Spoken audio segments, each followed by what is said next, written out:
जय हिंद। मैं Aditya competitive life पर आप लोग का स्वागत करता हूं।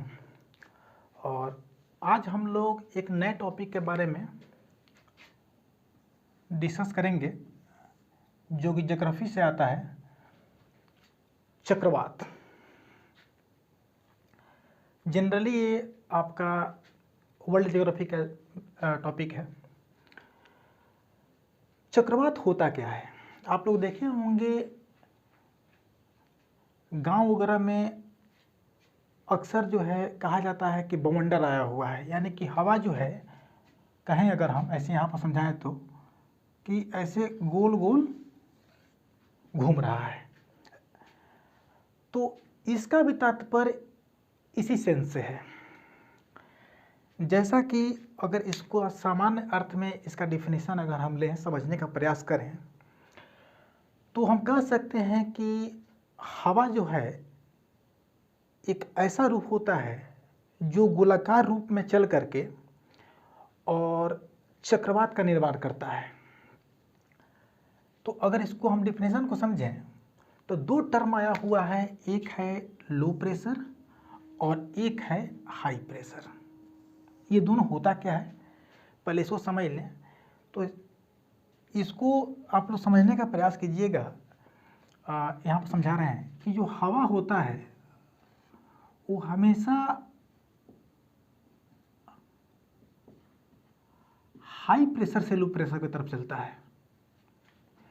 जो पवन होता है वो हमेशा हाई प्रेशर से लो प्रेशर की तरफ चलेगा, क्योंकि ये जो पोजीशन है यहाँ पर लो प्रेशर है, यानी कि हवा जो कम है, अब इसी को फुलफिल करने के लिए हाई प्रेशर से लो प्रेशर की तरफ चलता है। तो अगर इसको डिफिनेशन को अगर हम समझें तो लिख रहा है कि हवा का वह चक्रीय रूप, चक्रीय रूप गौर से समझिएगा इस चीज़ को। चक्रीय का मतलब जो है चक्री के जैसा चलता हो, जैसा अभी जस्ट आपको समझाए हैं कि इस फिगर में चल रहा हो। इन द सेंस जिसके केंद्र में लो प्रेशर हो, यानी कि इसके अंदर जो है वो हवा का जो दबाव हो कम हो। मेरी बात को आप समझ रहे होंगे, इसके अंदर जो है हवा का दबाव कम हो और केंद्र के बाहर हाई प्रेशर हो। अर्थात कहने का मतलब कि अगर इस सर्किल को छोड़ दिया जाए तो इसकी जो बाहर की बात है वहाँ पर आपका हाई प्रेशर हो, यानी कि उच्च दाब हो, यानी कि हवा की मात्रा ज़्यादा हो।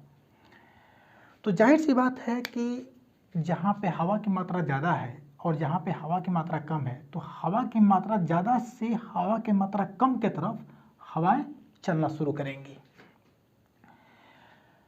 अतः बाहरी उच्च दाब से केंद्र के निम्न दाब की ओर, यानी कि अभी जस्ट बताए हैं कि जो बाहरी ज़्यादा हवा है, बाहर में ज़्यादा हवा है और अंदर में जो कम हवा है, यानी कि बाहरी आपका जो क्वेश्चन कह रहा है कि बाहरी उच्च दाब से, यानी कि बाहरी उच्च दाब यानी कि हाई प्रेशर है, यानी बाहरी उच्च दाब से इस केंद्र के निम्न दाब की ओर जो चक्राकार रूप में जो भी हवाएं चलेंगी, जिसको पवन कहते हैं, जो हवाएं चलेंगी उसको हम लोग चक्रवात के नाम से जानते हैं। कुल मिला जुला कर सेंस यही है कि जो आपका हाई प्रेशर है, उस हाई प्रेशर से लो प्रेशर की तरफ जो हवाएं चलती हैं उसी को हम लोग चक्रवात के नाम से जानते हैं। अब बात आया कि एक होता है, आपको समझे तो पवन, और एक होता है वायु। दोनों में फर्क क्या होता है? तो जो पवन होता है वो हमेशा क्षैतिज चलेगा। क्षैतिज कहने का मतलब ये हुआ कि इस पृथ्वी के समानांतर, यानी पृथ्वी के बिल्कुल पैरेलल, यानी कि अगर ये पृथ्वी है हमारा, ये अगर सॉरी यहाँ समझिए इसको, ये अगर हमारा पृथ्वी है,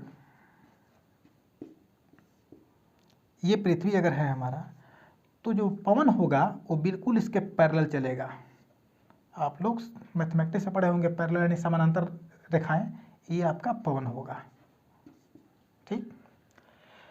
और जो वायु होगा वो हमेशा लंबवत होता है, इस चीज़ को आप लोग को हम समझा दे रहे हैं एक एग्जाम्पल के तौर पे। आप देखे होंगे कि जो घर में हम लोग का एसी लगता है वो हमेशा ऊपर लगता है, नीचे नहीं लगता है। इसका वजह यही है कि जब वो एसी से हवा निकलता है तो हवा ठंडा हो जाता है, और ठंडा हवा हमेशा नीचे की तरफ आता है, ना कि ऊपर की तरफ उठता है। इसलिए उसको हम वायु कहेंगे, उसको पवन नहीं कहेंगे। और पवन जो होता है आप लोग अक्सर पढ़े होंगे, पछुआ पवन, पूर्वा पवन। तो ये जो होता है आपका पवन होता है, जो क्षैतिज डायरेक्शन में मूव करता है। तो जहाँ तक हमारा आशा और विश्वास है कि आप लोग चक्रवात का डेफिनेशन या इसके अर्थ को समझ गए होंगे कि इसका अर्थ क्या होता है। यानी कि हाई प्रेशर से लो प्रेशर के तरफ जब हवाएं चलती हैं, जो चक्राकार रूप में आपका होती है, चक्रीय रूप में होती हैं, उसी को हम लोग चक्रवात के नाम से जानते हैं। अब ये चक्रवात जो होता है ये दो प्रकार का होता है। एक होता है शीतोष्ण चक्रवात, जिसको हम लोग सब ट्रॉपिकल साइक्लोन के नाम से जानते हैं। दूसरा जो होता है वह होता है आप लोगों का उष्ण कटिबंधीय चक्रवात, जिसको हम लोग ट्रॉपिकल साइक्लोन के नाम से जानते हैं। इस दोनों का जो भी आपका डिस्कशन है ना, इसको हम लोग अगले वीडियो में करने का प्रयास करेंगे। अब आते हैं कि ये जो फिगर दिया हुआ है, ये जो फिगर है, ये फिगर हम लोग को क्या सीख देता है। यहाँ से बहुत सारे क्वेश्चन बनते हैं जो आपका ऑब्जेक्टिव टाइप के क्वेश्चन होते हैं। तो ये है उत्तरी गोलार्ध, ये है दक्षिणी गोलार्ध। आप ऑलरेडी समझते होंगे कि जो हमारा पूरा ग्लोब है, इस ग्लोब को जो विषुवत रेखा है ये दो भागों में बांटती है। ये हो जाता है आपका उत्तरी गोलार्ध, जबकि ये हो जाता है आपका दक्षिणी गोलार्ध। तो जो भी उत्तरी गोलार्ध में चक्रवात आता है तो उसका जो डायरेक्शन होता है वो हमेशा मिट गया था यहाँ पर। जो भी उत्तरी गोलार्ध में वो चक्रवात आता है उसमें जो चक्रवात का डायरेक्शन होता है वो हमेशा एंटी क्लॉक वाइज होता है। अब समझिएगा एंटी क्लॉक, ये आपका समझ लिए घड़ी हो गया। तो घड़ी हमेशा चलती है ऐसे, लेकिन इस साइक्लोन का जो ऊपर वाला जो आपका उत्तरी गोलार्ध में जो साइक्लोन है, ये जो साइक्लोन है, इस साइक्लोन का जो डायरेक्शन है ये ऐसे ना हो करके ये आपका ऐसे है। यानी कि घड़ी के सुई के विपरीत दिशा में, यानी कि हम कहेंगे इसको एंटी क्लॉकवाइज। यानी कि यहाँ पे हो जाएगा आपका एंटी क्लॉक वाइज, ये आपका उत्तरी गोलार्ध का है। लेकिन अगर इसी को अगर हम दक्षिणी गोलार्ध में देखें तो हम देखेंगे कि ये आपका घड़ी हो गया और ये आपका इसका सेंटर हो गया, और घड़ी हमेशा ऐसे मूव करता है। तो इसका जो डायरेक्शन भी है वो भी ऐसे ही है। यानी कि इसको हम इस फॉर्म में लिखे हुए हैं। यानी कि जो दक्षिणी गोलार्ध है उसमें जो चक्रवात का डायरेक्शन होता है वो क्लॉकवाइज होता है, और जबकि उत्तरी गोलार्ध में जो होता है वो आपका एंटी क्लॉकवाइज होता है। तो यहाँ पर आप लिख भी सकते हैं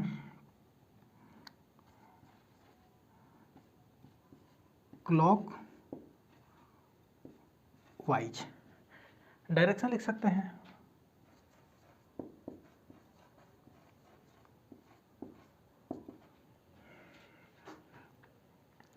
तो जहाँ तक मेरा अपना विश्वास है कि आप लोगों को चक्रवात समझ में आया होगा, और इससे जुड़ा हुआ अगर कोई चीज़ आप लोगों को दिक्कत है तो आप कमेंट सेक्शन में ज़रूर अपना राय को हमारे तक पहुँचाइएगा कि मैं आप लोगों को क्या दिक्कत है, क्या नहीं, कैसे है। और वीडियो अगर एक आध दो दिन लेट हो जाए तो कुछ निजी कारणों से भी बहुत सारा कार्य होता है जिसको ज़िंदगी में देखते हुए आगे बढ़ना पड़ता है।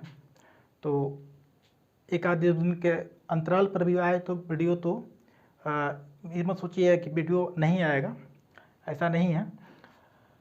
लेकिन इस जो टॉपिक है, जो इसको छोड़े हैं, चक्रवात का जो प्रकार है, इसको हम लोग अगले वीडियो में डिस्कस करेंगे और फिर देखेंगे कि इसका मतलब एप्लीकेशन क्या है, क्या क्या हमको ये सिखाएगा इस चीज़ को। और बाकी अगर इस चैनल पर अगर नए हैं आप तो वीडियो को सब्सक्राइब कर, चैनल को सब्सक्राइब करें और सपोर्ट करें, और अपना जो भी क्वेरी है उसको डालें अपना मेरे ये कमेंट सेक्शन में। और चूँकि आपका कोई भी क्वेरी हो सकता है कि हमारे लिए गाइडर के रूप में होगा, और उससे भी हमको बहुत कुछ सीख मिलेगा।